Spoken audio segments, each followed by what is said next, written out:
Hi, my name is Josh Lindquist. I'm a professional dungeon master, and today on Quick DM Tips, we're going to talk about ways to flavor up your combat. Now, as you know, some players love the combat aspect of D&D or any role-playing game, and some players are more focused on the role-playing aspect. Sometimes you have a party with a mixture of players who are on various aspects of that spectrum. So let's talk about how to make combat more interesting to appease either side of that player spectrum of combat versus roleplay. One of the first things I like to focus on is thinking about the stakes for your player characters. So, when you have a character that's built around dealing a lot of damage in combat or being able to receive a lot of damage and still stay standing, a tank, it's really important to make sure that the enemies are challenging to the point where they won't feel like they're able to get through enemies or resist attacks from them too easily. But for players who are more role play oriented and who have characters who are much more suited for role play tasks, you have to figure out a way to include them as well. So I always try to have some sort of focus beyond just defeating enemies in combat, whether it's, hey, we have to go and rescue a prisoner, and if we don't get to them in this many rounds, they're going to be moved, or we won't have access to them, or they're going to get, you know. Um, so having something with a timer can help your players have tactical decisions where they have to say, okay, do we focus on fighting through enemies or getting around them or distracting them? It can make it to where it's a lot more inclusive of the party's diverse skill set, as opposed to just, do I hit, deal damage? Okay, I take this much damage. How am I doing? It spices it up a little bit.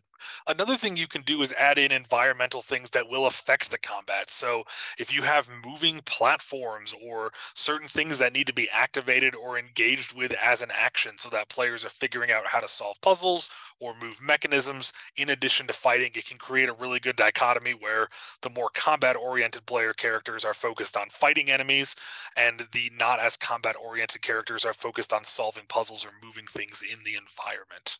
As always, remember that you can throw enemies at your players that are too powerful for them to probably defeat, so that they have an incentive to, if they're out of their league, to retreat. That can always be a fun element with the players trying to decide, are we in over our heads or can we do this? Another tip when it comes to map building and like dungeon design specifically, this is more for play by post, which I have another video here you can check out talking about that.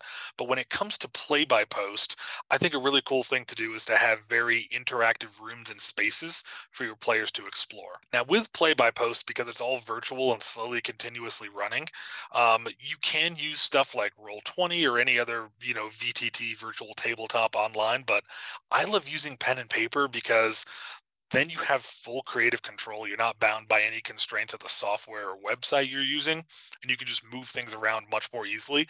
And especially with play by post, as you're taking turns, you just take a photo on your phone, crop it the way you want, upload it into your Discord, super easy. And I'm gonna have to cover this because I this is from a game that's currently in process, so in case any of my players see. But you can have a really multifaceted room and then just block certain parts, put like a business card over it so they can't see certain things, and it can be a really cool way to kind of introduce environments slowly as they interact with it. So that's been really fun in some of my games. The last thing I want to talk about is how to build pseudo escape rooms for your dungeons.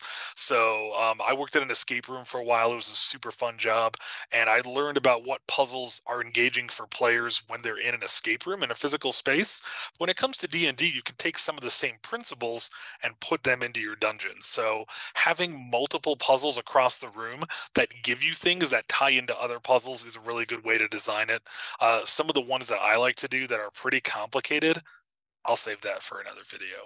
But having puzzles that feed into other puzzles or that trigger enemies that you have to defeat in order to get things that solve other puzzles can be a really dynamic and fun, challenging way to make your players work through a really difficult dungeon. This has been Quick DM Tips with Josh Lindquist. I hope you enjoyed it. I hope this helps out with your combat in future games. If you have questions or other topics you want me to cover in future videos, let me know in the comments. Be sure to like and subscribe. Appreciate y'all. Have a good one.